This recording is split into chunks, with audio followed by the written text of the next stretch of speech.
इंतखाबी जलसा-ए-आम के सदर मौजूद और मेरे सामने बैठे हुए तमाम वज़ीर अवाम,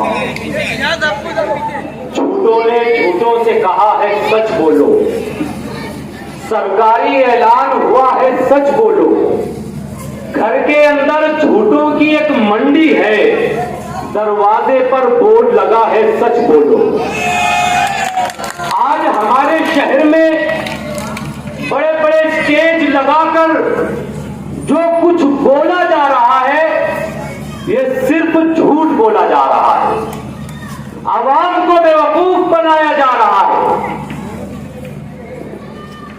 जो लोग आज स्टेज लगाकर ये कह रहे हैं कि आप हमें मौका दीजिए, हम मालेगांव की शक्ल बदल कर रख देंगे, तो हम उनसे ये कहना चाहते हैं कि आपको मौका दिया गया था और आपने मालेगांव की शक्ल बदली।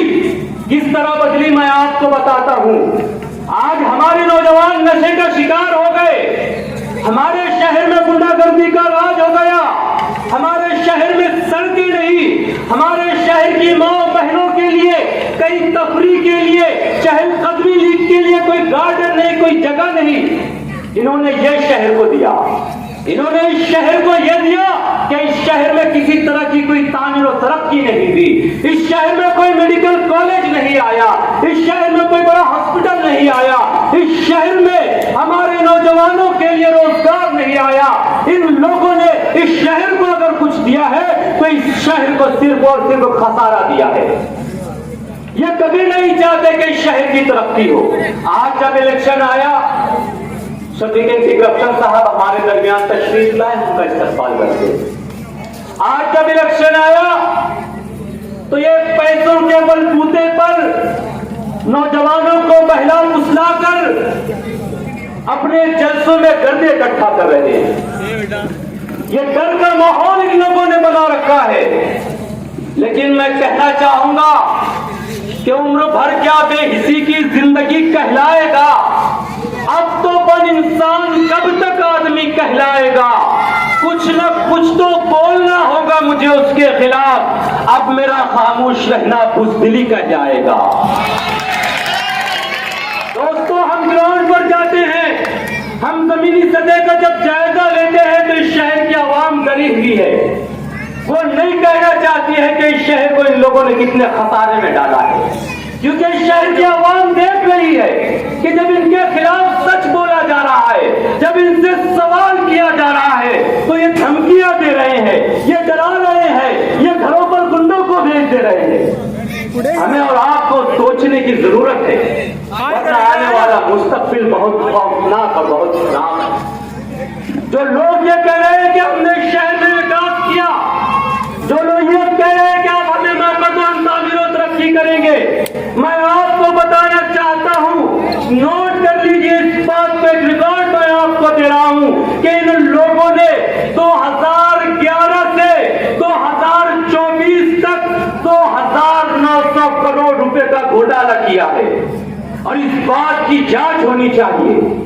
और इस बात से बचने के लिए, सीबीआई और ईडी की इंक्वायरी से बचने के लिए ये बड़े बड़े लोगों का सहारा लेते हैं, कभी ये फडणवीस का सहारा लेते हैं तो कभी किसी का एकनाथ शिंदे का सहारा लेते हैं।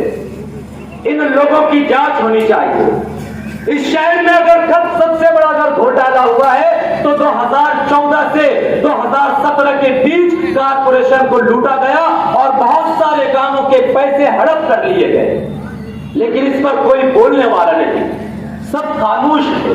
और आज ये नारा दे रहे हैं तरक्की का, आज ये कह रहे हैं कि हम विकास करेंगे। जिस मोहल्ले में ये जलसा हो रहा है, इस मोहल्ले की मां बहनों से मैं गुजारिश करना चाहता हूं, इस मोहल्ले के नौजवानों से मैं गुजारिश करना चाहता हूं, इस मोहल्ले के बुजुर्गों से मैं गुजारिश करना चाहता हूं कि आपको जरूरत है होश के नाखून लेने की, होश में आने की जरूरत है। चंद रुपयों में आप अपनी वोटों का सौदा ना करें।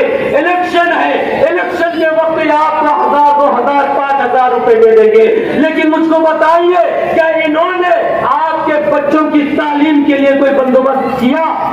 क्या इन्होंने हमारे नौजवानों के लिए लिए रोजगार का कोई बंदोबस्त किया?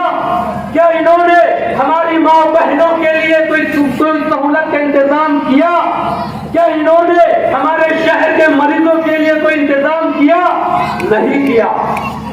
ये लोग सिर्फ चाहते हैं कि आप उनके पीछे उनके झंडे डंडे उठाए, उनकी हाँ में हाँ मिलाए, उनकी जय जयकार करे। ये लोग चाहते हैं कि आप बहन गुलाम बने रहे। ये लोग चाहते हैं कि आप उनसे सवाल ना करें। आज जिस तेजी से नशा बढ़ रहा है, कौन है इसके जिम्मेदार? आप लोग बखूबी जानते हैं। मैंने इसी मोहल्ले की माँ बहनों को रोते तपते देखा है। उन बच्चों के लिए जिन बच्चों को वो अपना सहारा समझते थे कि ये बच्चे बड़े होंगे तो हमारी ढाल बनेंगे, हमारा सहारा बनेंगे, हमारे घर को चलाएंगे, लेकिन इन लोगों ने उन बच्चों को नशे का आदी बना दिया और आज वो बच्चे न घर के रहे न घाट के रहे। तो आज वक्त आया है आपको बदला लेने का। आज वक्त है आपको उनका असली चेहरा बताने का। आज वक्त है आप लोगों के पास उन लोगों को उनकी औकात बताने के लिए। एजाज बेग साहब कांग्रेस पार्टी से नुमाइंदगी कर रहे हैं, किसी तारुफ के मोहताज नहीं। अगर आपको ये जानना है कि एजाज बेग साहब इस शहर के लिए कितना फायदेमंद साबित हो सकते हैं, तो आप उनका मोहल्ला जाइए, उनके मोहल्ले में उनके तामीराती कामों को देखिए, जिमखाने को देखिए, मौलाना आजाद रोड को देखिए, अशरफिया गेट पर जो उन्होंने काम किया है वो काम देखिए, लाइब्रेरी बनाई है वो देखिए, और भी बहुत सारे काम किए हैं। जितने काम एजाज बेग साहब ने किए हैं, हाजी माजी ने अपने मोहल्ले में भी इतने काम नहीं किए हैं।